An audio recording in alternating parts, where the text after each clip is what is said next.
La loi 1.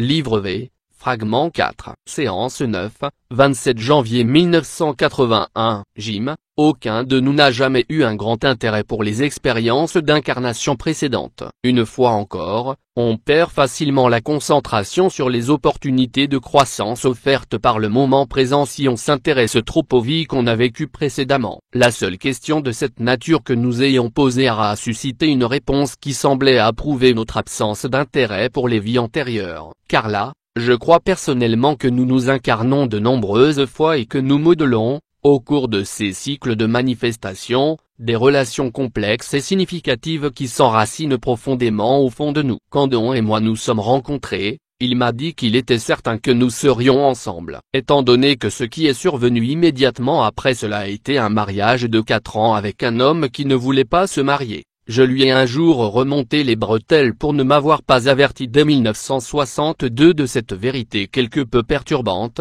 ce qui m'aurait épargné 4 années difficiles. Quoi, m'a-t-il répondu, tu aurais voulu rater cet excellent catalyseur. Tant Donald que Jim m'ont montré une estime tellement aimante et généreuse qu'elle en était incroyable, à moins d'y introduire le concept de lien antérieur. Je sais sans aucun doute que nous avons servi ensemble avant, dans d'autres vies, à d'autres époques. Un petit morceau d'histoire plausible a été un jour donné à Jim au cours d'une séance de lecture psychique. Il a été suggéré qu'à la frontière des grandes plaines américaines, au XIXe siècle, Don et Jim avaient été des frères habitant la même ferme. J'étais alors l'enfant de Jim, le neveu de Don, et je n'ai vécu que jusqu'à l'âge de 5 ans, ayant toujours été malade depuis ma naissance. Cela aurait été une préparation à leur prise en charge dans cette vie-ci, étant donné que j'ai dû faire face à l'époque actuelle à l'invalidité, aux limitations physiques, et spécialement aux salutations psychiques au cours des contacts avec Ra. Cela sonne vrai à un certain niveau au-dedans de moi. Cependant, je sens aussi qu'il ne nous est pas nécessaire de rien savoir de nos fréquentations passées pour apprendre et servir ensemble en ce moment-ci. Nous avons tout ce dont nous avons besoin pour faire face au moment présent. Le reste est accessoire. Session 9.